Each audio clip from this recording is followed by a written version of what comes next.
जय भीम. मी प्रतीक्षा आणि तुम्ही पाहताय थेट वार्ता. आज आपण बोलणार आहोत भीमा कोरेगाव येथील ऐतिहासिक घटनेबद्दल, जिला केवळ लढाई म्हणणं म्हणजे इतिहासावर अन्याय ठरेल. 1 जानेवारी 1818 रोजी भीमा कोरेगाव येथे झालेला लढा हा तलवारी आणि तोफांचा संघर्ष नव्हता, तर तो माणसाला माणूस म्हणून नाकारणाऱ्या जुलमी व्यवस्थेविरुद्धचा लढा होता. 1818 साल, पेशवाईचा शेवटचा टप्पा. ब्राह्मणशाहीवर आधारलेली पेशवाई व्यवस्था क्षुद्र, अतिक्षुद्र, दलित या समाजावर अमानुष अत्याचार करत होती. पेशवाईने शिक्षण नाकारलं, सन्मान नाकारला, माणूस म्हणून जगण्याचा हक्क देखील नाकारला. अगदी त्याची सावली देखील अंगावर पडली तर चालत नसे. अशा अमानुष व्यवस्थेविरुद्ध महार समाजातील सैनिक इंग्रज सैन्यात भरती झाले. भीमा नदीच्या काठावर पेशवाईचे सुमारे 28,000 सैनिक आणि इंग्रजांकडील केवळ 800 सैनिक, त्यात बहुसंख्य महार समाजाचे जवान देखील होते. हा लढा इंग्रजांसाठी नव्हता, तर हा लढा स्वाभिमानासाठी होता.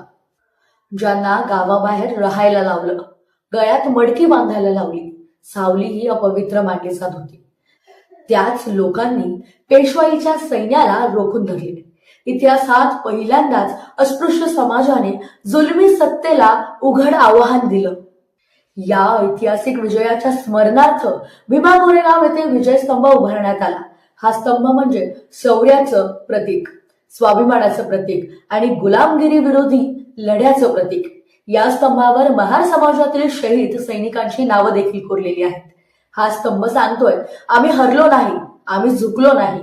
डॉक्टर बाबासाहेब आंबेडकर दरवर्षी 1 जानेवारीला विजयस्तंभाला अभिवादन करण्यासाठी येत असत. का? कारण बाबासाहेबांसाठी भीमा कोरेगाव म्हणजे आत्मसन्मानाचा इतिहास, संघर्षाची प्रेरणा आणि स्वाभिमानी चळवळीचा पाया. बाबासाहेबांनी स्पष्ट सांगितलं होतं, भीमा कोरेगावचा विजय हा अस्पृश्य समाजाच्या स्वाभिमानाचा विजय आहे. आज लाखो लोक फक्त अभिवादनासाठी नाही, तर इतिहासाची जाणीव ठेवण्यासाठी तिथे येतात. आज काही लोक म्हणतात हा विजय इंग्रजांचा होता, पण प्रश्न असा आहे की जर हा विजय अस्पृश्य समाजाचा नसता तर बाबासाहेब आंबेडकर दरवर्षी तिथे का गेले असते? हा लढा इंग्रज पेशवे असा नव्हता, तर हा लढा होता अन्याय विरुद्ध न्याय, गुलामगिरी विरुद्ध स्वाभिमान.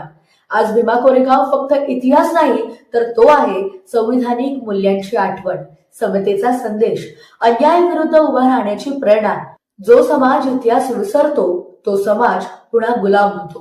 भीमा कोरेगावचा लढा हा फक्त भूतकाळ नाही, तर तो आहे आजही चालू असलेला लढा, माणूस म्हणून जगण्याचा संघर्ष. जय भीम, जय संविधान.